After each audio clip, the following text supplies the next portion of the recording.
अब हम while और do while के एग्जाम्पल देख लेते हैं कि किस तरीके से हम उसे इम्प्लीमेंट करेंगे और एक्चुअली क्या डिफरेंस आएगा। मेरे पास एक वेरिएबल है var I equals to 0 while I less than 5,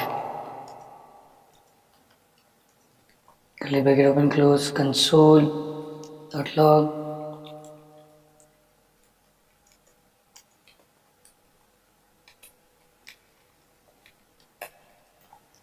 अब जब ये कोड एग्जीक्यूट होगा, इस कोड में इस वक्त प्रॉब्लम ये है कि i 0 है और i की वैल्यू इंक्रीज कभी भी नहीं हो रही। तो आप ये तो कह रहे हैं कि i लेस देन 5 हो तब तक चलता रहे। अब क्योंकि i इंक्रीज ही नहीं हो रहा तो ये while लूप चलता रहेगा और ये रुकेगा नहीं, बिल्कुल भी एंड नहीं होगा और आपका प्रोग्राम हैंग हो जाएगा। तो इसलिए आपको हर आइट्रेशन में i प्लस प्लस, तो अब सबसे पहले जब आएगा बार i इक्वल्स टू 0, यहाँ पहुँचेगा क्या i लेस देन 5 है, बिल्कुल है, प्रिंट कर देगा 0, i को इंक्रीज कर देगा, i 1 हो गया, लूप घूमेगा, क्या लेस देन 5 है, बिल्कुल है, 1 है, 1 प्रिंट करेगा, इंक्रीज कर देगा 2, फिर घूमेगा 2 लेस देन 5 है, 2 प्रिंट करेगा, 3 कर देगा, फिर घूमेगा 3 लेस देन 5 है, 3 प्रिंट करेगा, यहाँ पे आके 4 चेंज कर देगा, 4 लेस देन 5 है, प्रिंट करेगा, इंक्रीज करेगा 5, फिर 5 क्या लेस देन 5 है, नहीं है, यहाँ रुक जाएगा। आउटपुट देखते हैं इसका, i 0 1 2 3 4, तो जब ये चलेगा ये इस तरीके से आपको आउटपुट दे देगा।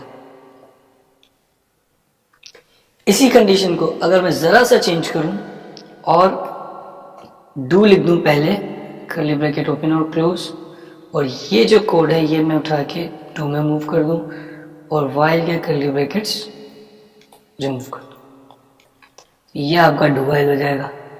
एग्जैक्टली वही चलेगा, लेकिन अगर कंडीशन मैच नहीं हुई पहली दफा में तो वो एक दफा जरूर चलेगा। हम while पर आते हैं दोबारा से। हमने कहा क्या लेस देन इक्वल टू 0 है, जो कि नहीं है, लेस देन 0 नहीं है। आउटपुट देखते हैं, कुछ भी नहीं, कंडीशन मैच नहीं हुई तो इसलिए वो एग्जीक्यूट ही नहीं हुआ। अब दोबारा से आते हैं डू व्हाइल पर।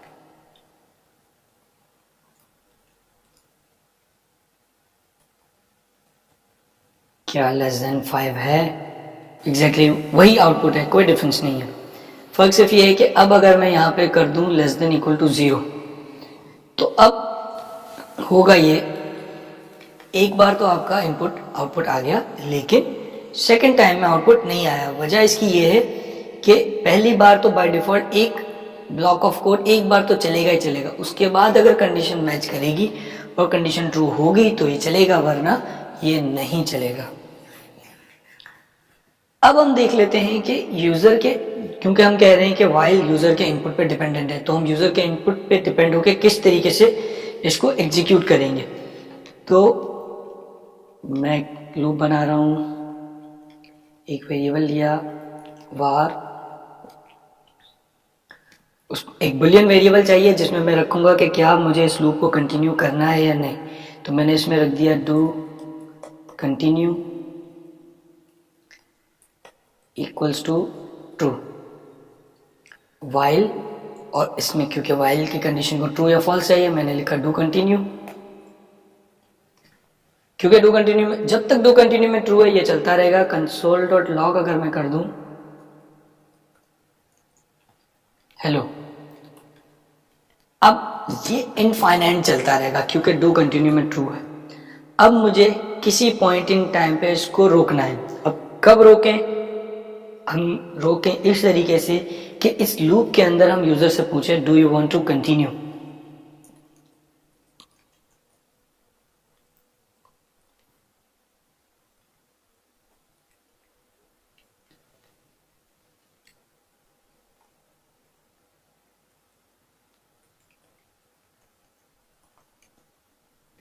प्लीज इंटर y और y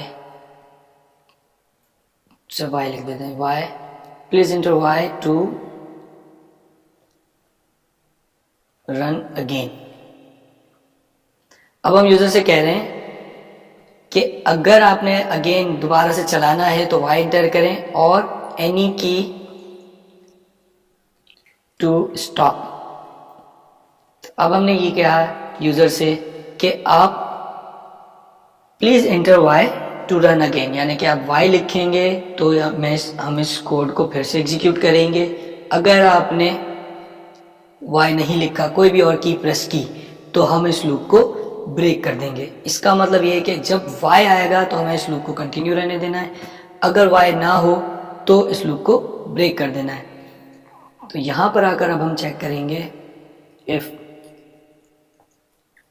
input dot to lower case, क्योंकि यूजर या तो कैपिटल Y या स्मॉल y दे सकता है, टू लोअर केस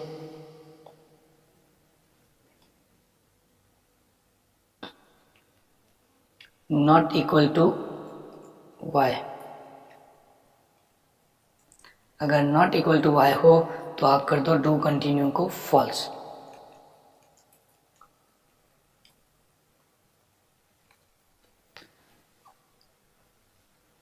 अब होगा ये कि जब ये लूप चलेगा डू कंटिन्यू ट्रू मिलेगा, वाइल में आएगा do continue true, hello print हो जाएगा। फिर हम यूजर के पास एक प्रॉम्प्ट आ जाएगा प्लीज एंटर y और एनी की। अगर यूजर ने कोई और की प्रेस की तो टू लोअर केस में कन्वर्ट करेंगे, क्या नॉट इक्वल टू y है, अगर नॉट इक्वल टू y है तो फॉल्स कर दो। अगर यूजर ने y प्रेस किया तो वो ये कंडीशन फॉल्स नहीं मैच करेगी, डू कंटिन्यू फॉल्स नहीं होगा, तो लूप चलता रहेगा। अगर कुछ और की आ गई तो ब्रेक हो जाएगा। चला के देखते हैं इस कोड को।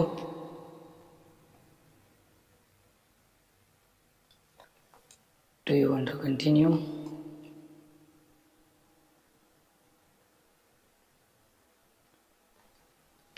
यस, एक और हेलो आ गया।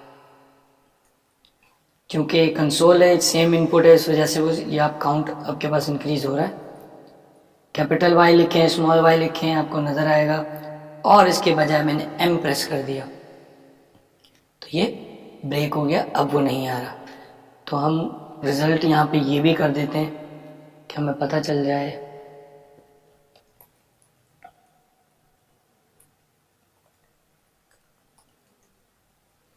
आफ्टर लूप और एक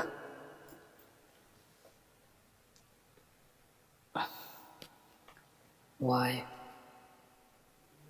जब तक y करते रहेंगे आता रहेगा। फिर u प्रेस कर दिया मैंने, एंड हो गया, और आफ्टर लूप। तो ये आप यूजर से इनपुट लेकर लूप को बार बार चला सकते हैं और कंटिन्यू रख सकते हैं। इस पॉइंट तक आपके जावास्क्रिप्ट के फंडामेंटल्स का वो पोर्शन कवर हो गया है जो कि बेसिक पोर्शन होता है किसी भी प्रोग्रामिंग लैंग्वेज के लिए। Loops, variable, switch statement, functions, arrays, ये सारे वो फंडामेंटल्स हैं। जब आप प्रोफेशनल प्रोग्रामिंग करने जाते हैं तो इन्हीं चीज़ों की बेस पर आप बड़ी बड़ी एप्लीकेशंस डेवलप करते हैं। तो इस सेक्शन में जो हमने जो सारा कवर किया है, आपका वेरिएबल्स, लूप्स और ये सारी चीज़ें जो हमने कवर की हैं, बेसिक किसी भी प्रोग्रामिंग लैंग्वेज के फंडामेंटल्स में काउंट होते हैं, और इसके थ्रू आप इस पर डेवलप करके मल्टीपल एप्लीकेशंस बना सकते हैं। तो ये सेक्शन आपके सारे फंडामेंटल्स को कवर करके आपको इक्विप्ड करता है कि आप एक एप्लीकेशन बना सकें और उनमें इन सारी चीज़ों को इंक्लूड कर सकें।